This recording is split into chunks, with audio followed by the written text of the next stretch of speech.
Hornby's standard box. We've got the picture of the engine on the front, the logos, the main range thing. Then down the bottom we've also got BR Terrier 060 tank engine, British Railways number 32646.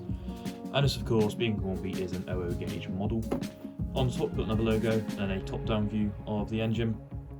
On this side we have got the Hornby logo, and then we've got the product code, which is R30006, BR Terrier 060 tank engine, British Railways number 32646, and you've got your barcode, 00 gauge locomotive, and you can see there that is DCC ready.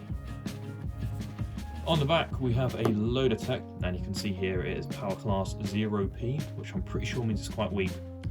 And you can see here it says A1/A1X class Terrier. On the bottom, this is where all the more technical, boring stuff is. We've got a variety of languages here. And then of course we've got DCC ready, and product codes and all that sort of thing. And you can see that it is made from recycled materials, so that's also good for the environment. As always, starting from the front of the engine, I can already say that for the size of this model, there's a lot of detail packed into this thing. There's a lot of pipes, there's a lot of rivets, and for a model of its size, if you just compare it to a car, I mean it's a small engine. But yeah, so as I said, small engine, there's a lot of detail on here. If we just take a quick look at the front, we can see there is rivets just here around the boiler. We've got piping in here, picked out in a different colour. And then that goes all the way back down here. We've got some handrails on both sides. We've also got some separately fitted parts here, including whistles, and you've got the tanks, the openings here, sorry, for the water.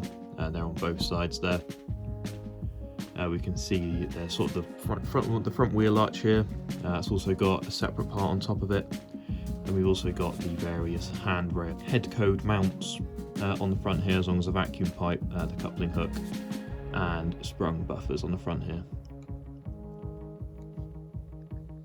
Moving down the side, we can see that it's not an intricate livery. However, the lettering is finely printed and in the correct colours. You can see this is in a sort of transitional Southern Railway BR livery. It's in all over black, but it's got the green and yellow of the Southern Railway, so it must have been a very early paint scheme, possibly post-war, when they were first sort of experimenting on what sort of paint scheme British Railways were going to use. So there's no lining, nothing like that, but I can't complain about that because obviously the prototype doesn't have it. Looking at the cab here, we can see there's more rivets along the cab. There's also some along the cab roof.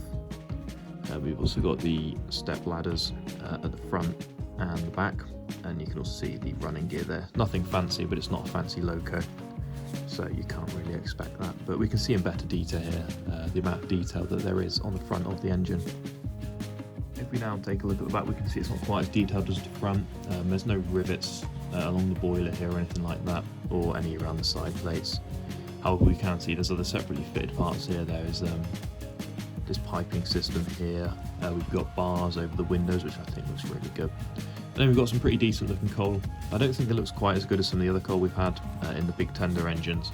However, you know, you're not going to think it's plastic really. You can, as I've said before, it's got sort of like the glisten, as you can see here, here and here. And it shines in the way that real coal does. We've also got the handrails, sorry not handrails, we've got the head code boards on the back here, 1, 2, 3. We've also got the vet piping, buffers, and the coupling hook.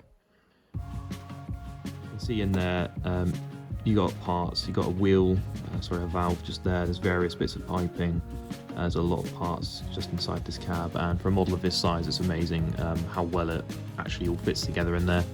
So that's another really good bit of detail that goes for this model.